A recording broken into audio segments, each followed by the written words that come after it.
Hey, welcome back to another episode with Kinesis PT and Performance. Had a little bit of a hiatus there as things kind of got ramped up and back into full swing. So today we're going to be talking about dips, and ironically when we first started making this movie, I was supposed to be the one doing the exercise, and guess what I kind of tweaked my shoulder doing? Dips.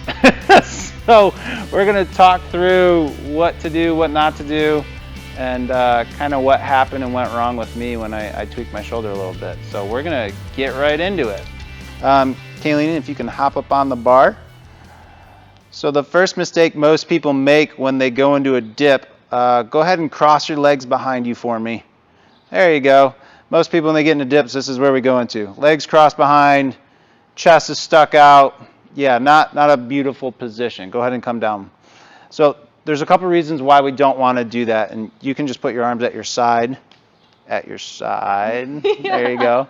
And what I want you to do is I want you to just go into that arch position with your back for me, and I want you to bring your arms up. Imagine you're doing a dip. So let your arms come up like this. Yeah, so in that big arch back position, if she starts to dip down, you can already see how far forward this humeral head's going to glide in the glenoid, okay? We're really going to stretch out our anterior capsule of our shoulder, the long head of the biceps, and we put a lot of load here we don't want to do. So the first and most important thing I think with a dip is a proper setup. So let's get back up onto the bar. And so instead of having her feet behind her, we want our feet directly below us or even slightly in front of us if we can. Now this is a gymnastics term, hollow body position. This is ideal. So if we can do a dip maintaining our feet directly underneath us or slightly in front of us the whole time, that's where we want to be. She's got her shoulder blades depressed, and go ahead and give me a dip here. Let's just do a couple, trying to keep those feet from swaying back. Good. One more time for me. Beautiful. Go ahead and take a break. Now, if you notice, her feet aren't kicking back every time she goes down. She's keeping those shoulders depressed, nice rounded position. We don't want to see her shoulder blades popping off of her back as she goes down, okay? Go back up for me. We're just going to do a couple more nice and slow. So as she's going down, feet stay under, elbows are tight to her side. Beautiful. Two more for me. And as she presses through, if you notice, these are staying relatively flat to her T-spine here, okay? We're not seeing these flare off her ribs. Abs are always engaged.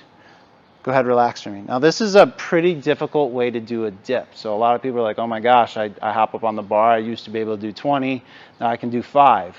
That's fine, okay? Understand, instead of blowing out your shoulder, you're actually going to be working your triceps, your low trap, your pec. Okay, you're actually going to be working things the right way instead of destroying your shoulders.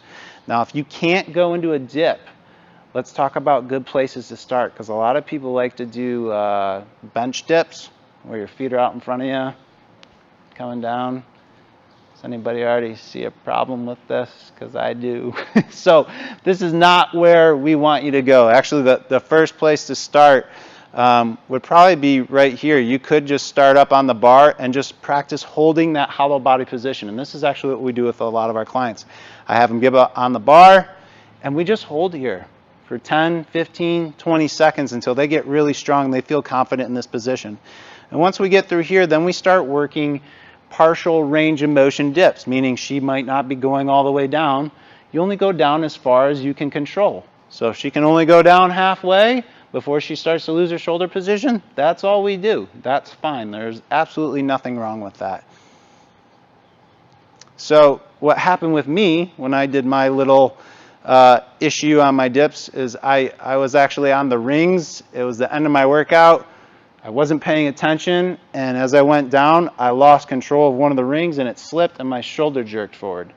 So that motion is something we definitely want to stay out of when we're doing our dips, okay? Another thing you can build up to doing in terms of building into dips, if you look at our flare regressions in terms of just pressing down and back, crab walks, and skull crushers, some body weight skull crushers, those are great places to go in terms of strengthening for your triceps if you want to build into doing some body weight dips. Fantastic functional strength exercise, especially if you're like us and getting out of the water into the boat in the summer or up onto a raft or a dock. I mean, that's a dip. So yeah, as always, Please reach out if you have questions, comments. We love to talk shop, and if you know anybody who could benefit from this information, please share the video with them. As always, thanks for watching.